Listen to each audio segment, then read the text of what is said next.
The other thing that's fascinating, I think, about the book of Genesis that gets us into the principle of salvation is the fact of blessing.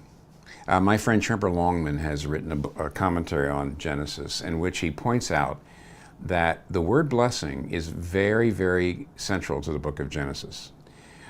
First of all, we think of the word blessing, and the English word blessing doesn't get across what the Hebrew word blessing does. It means deep fulfillment, deep fulfillment. And in the very beginning, when God creates Adam and Eve, he blesses them. And so they were in a blessed state, but as soon as they left, as soon as they were exiled because they turned away from God, they lost that blessed state. And what you have in the rest of the book of Genesis, it's pretty intriguing. You have people trying to bless themselves. So for example, Genesis 11, the Tower of Babel, they're building this great skyscraper. We're going to make a name for ourselves. Then we're going to know who we are.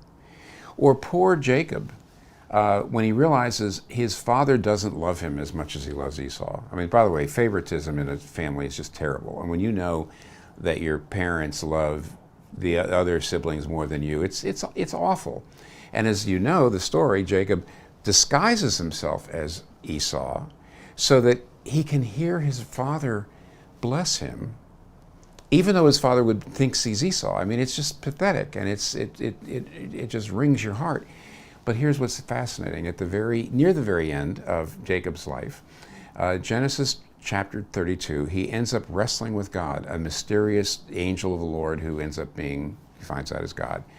And as the sun starts to come up, and this mysterious stranger says, "I have to leave because you cannot see my face and live," suddenly Jacob realizes he's wrestling with God. And then you know what he says? "I will not let you go till you bless me."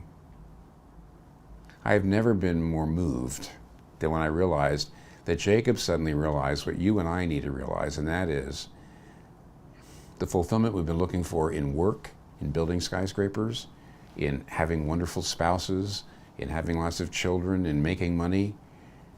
The blessing we've been looking for is actually in the face of God. And all we don't quite know how it worked. It's so moving. In Genesis 32, it says, "And God blessed him there."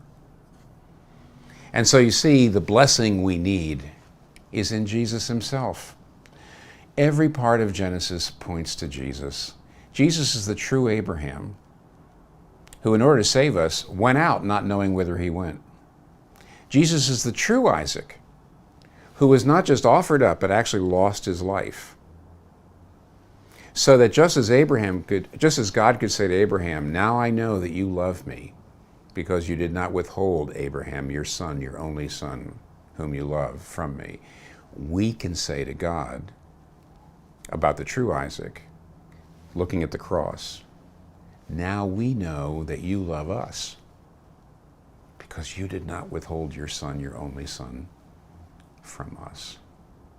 Jesus is the true Joseph, because even though he was rejected, he rose up so he could forgive his brethren and save them. So Jesus is all through the book of Genesis, but the most important thing I would say is it's in the face of Jesus Christ that you will finally get the blessing you're looking for. And that is discovering the gospel in the book of Genesis.